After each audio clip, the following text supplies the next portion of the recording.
Això és el diccionari de la llengua. Aquest diccionari té 164.000 paraules, 164.000 mots. I tenim un diccionari català, valencià, balear, que té 8 o 9 volums. Us imagineu la quantitat de mots que hi ha a dins d'un diccionari de 8 volums? Us imagineu la quantitat de gent que cal per inventar tantes paraules? Us imagineu la quantitat de gent que ha calgut per combinar tots aquests mots i per fer frases? Això és el que se'n diu un poble, un país, és un grup de gent capaç de fer un diccionari.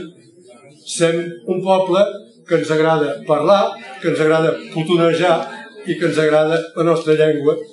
Visca el català!